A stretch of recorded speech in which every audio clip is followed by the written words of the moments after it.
नमस्कार मित्रांनो, आपण सर्वजण लक्ष्मीची पूजा करतो, धनप्राप्तीसाठी तिची आराधना करतो. पण तुम्हाला माहीत आहे का की लक्ष्मीचा जन्म नक्की कसा झाला? ती क्षीरसागरातून कशी प्रकट झाली आणि भगवान विष्णूंची अर्धांगिनी असूनही ती संपूर्ण जगाची धनाची राणी म्हणजे गॉडेस ऑफ वेल्थ म्हणून कशी ओळखली जाऊ लागली? आजच्या व्हिडिओमध्ये आपण पुराणांतील खऱ्या कथांनुसार हा प्रवास जाणून घेणार आहोत. व्हिडिओ शेवटपर्यंत नक्की पहा. पौराणिक कथांनुसार एकदा दुर्वास ऋषींच्या शापामुळे स्वर्ग श्रीहीन झाला होता. देवांचे ऐश्वर्य नष्ट झाले होते. तेव्हा भगवान विष्णूंच्या सल्ल्यानुसार देव आणि दानवांनी मिळून समुद्र मंथन करण्याचे ठरवले. मंथनातून अनेक रत्ने बाहेर आली.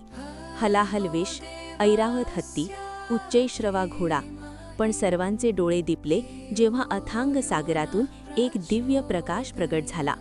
हा प्रकाश होता आदिशक्ती महालक्ष्मीचा.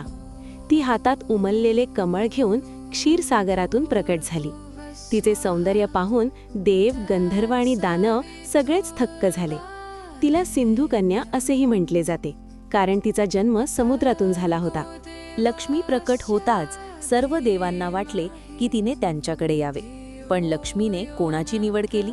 तिने शांतपणे सर्वांकडे पाहिले आणि शेवटी भगवान विष्णूंच्या गळ्यात वैजयंती माला घातली. लक्ष्मी ही केवळ पैशाची देवी नाही, तर ती विष्णूंची शक्ती आहे. विष्णू जगाचे पालन करतात आणि लक्ष्मी त्या पालनासाठी लागणारे साधन आणि संपत्ती पुरवते. म्हणूनच या जोडीला लक्ष्मी नारायण म्हटले जाते. आता प्रश्न पडतो की लक्ष्मी फक्त विष्णूंची पत्नी म्हणून न राहता धनाची राणी म्हणून घराघरात कशी पोचली? याची दोन मुख्य कारणे आहेत: चैतन्य आणि समृद्धी. पुराणांनुसार जिथे नारायण म्हणजे धर्म असतो, तिथेच लक्ष्मी म्हणजे संपत्ती टिकते. तिने जगाला शिकवले की संपत्ती ही केवळ साठवण्यासाठी नाही, तर ती सृष्टीच्या कल्याणासाठी वापरली पाहिजे.